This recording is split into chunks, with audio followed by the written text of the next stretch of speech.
1228 খ্ৰীষ্টাব্দৰ আঘোণ মাহৰ 16 তাৰিখে মুংমাওৰ পৰা আহি ব্ৰহ্মপুত্ৰ উপত্যকাত উপস্থিত হৈ চৰাইদেউত ৰাজধানী পাতি আহোম ৰাজ্যৰ পাতনি মেলাৰ সময়ত টিপামৰ পৰা কলিয়াবৰলৈকে সমগ্ৰ অঞ্চল আছিল জলমগ্ন।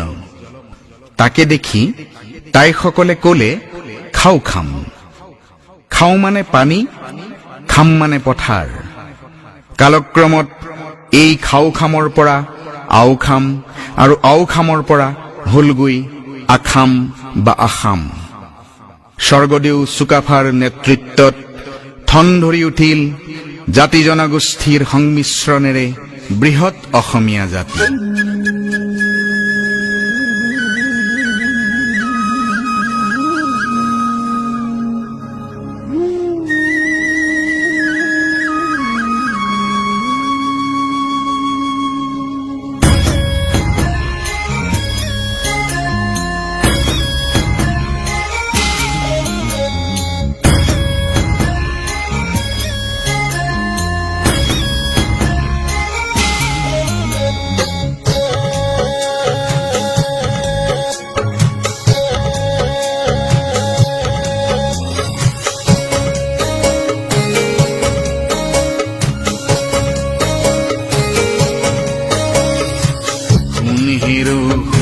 অসম দেশৰ সোণালী ইতিহাস তাহানি দিনৰ 600 বছৰীয়া আহোম ৰাজত্বৰ পাতনি মেলিছিল চুকাফাই।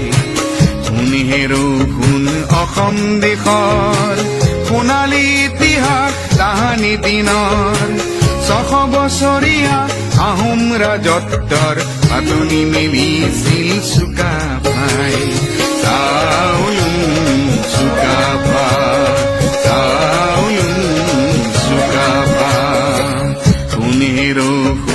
অসম দেশৰ সোণালী ইতিহাস তাহানি দিনৰ 600 বছৰীয়া আহোম ৰাজত্বৰ পাতনি মেলিছিল চুকাফাই। চুকাফা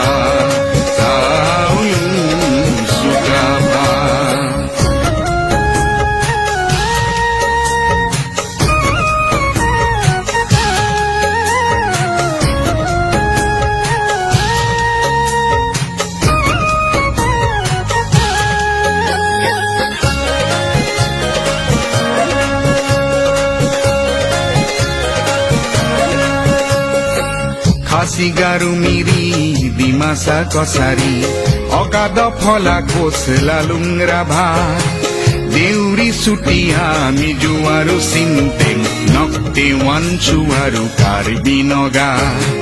খাচিগাৰু মিৰি ডিমাচা কছাৰী অগাদ ফলা কোচ লালুংৰা ভাত দেউৰী চুতীয়া মিজু আৰু চিন্তেং নক্তে ৱানচু আৰু কাৰ্বি নগা। মন পাখাম দিবৰো মৰাণ বৰাহী তাগি নাপাতানি বুকুতে সাবতি মুন্দুন চুন খাম তেওঁৰ দেশৰে নাম পাটকাই পূবতে আছিল।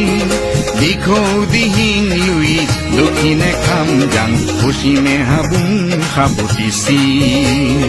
দিখৌ দিহিং লুই দক্ষিণে খাম যাং পশ্চিমে হাবুং সাবতিছিল। চুকাফা চুকাফা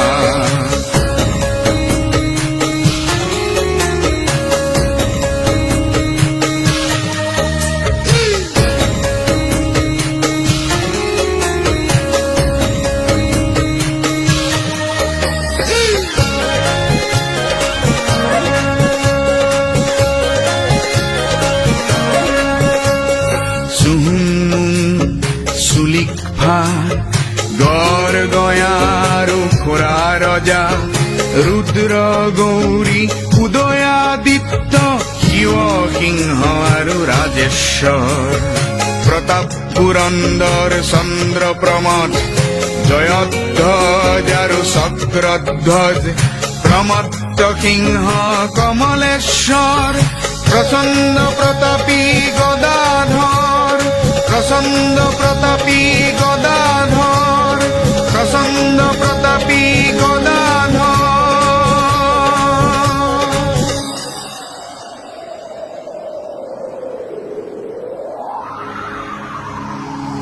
লালুক খোলাৰ অপশাসন জেৰেঙা পথাৰত জয়াই বিনাই লালুক খোলাৰ অপশাসন জেৰেঙা পথাৰত জয়াই বিনাই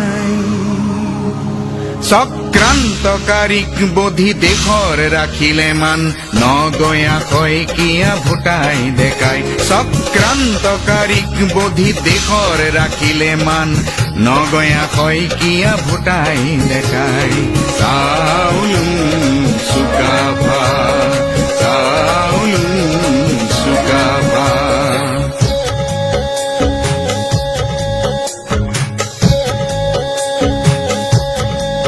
আহোম ৰজাৰ ৰংচুৱা ৰংঘৰ কাৰেং তলাতল জয়সাগৰ শিৱদৌল দেৱীদৌল গৌৰীসাগৰ সোণখেৰীয়া দিন কীৰ্তি অমৰ লাচিতৰ দুবাহুৰ প্ৰচণ্ড শক্তিত মোগল পৰাভূত শৰাই ঘাটত লাচিতৰ দুবাহুৰ প্ৰচণ্ড শক্তিত মোগল পৰাভূত শৰাই ঘাটত কনচেং মূলাৰ বীৰত্বৰ গাথা ইতিহাসৰ সোণালী পাতত কনচেং মূলাৰ বীৰত্বৰ গাথা ইতিহাসৰ সোণালী পাতত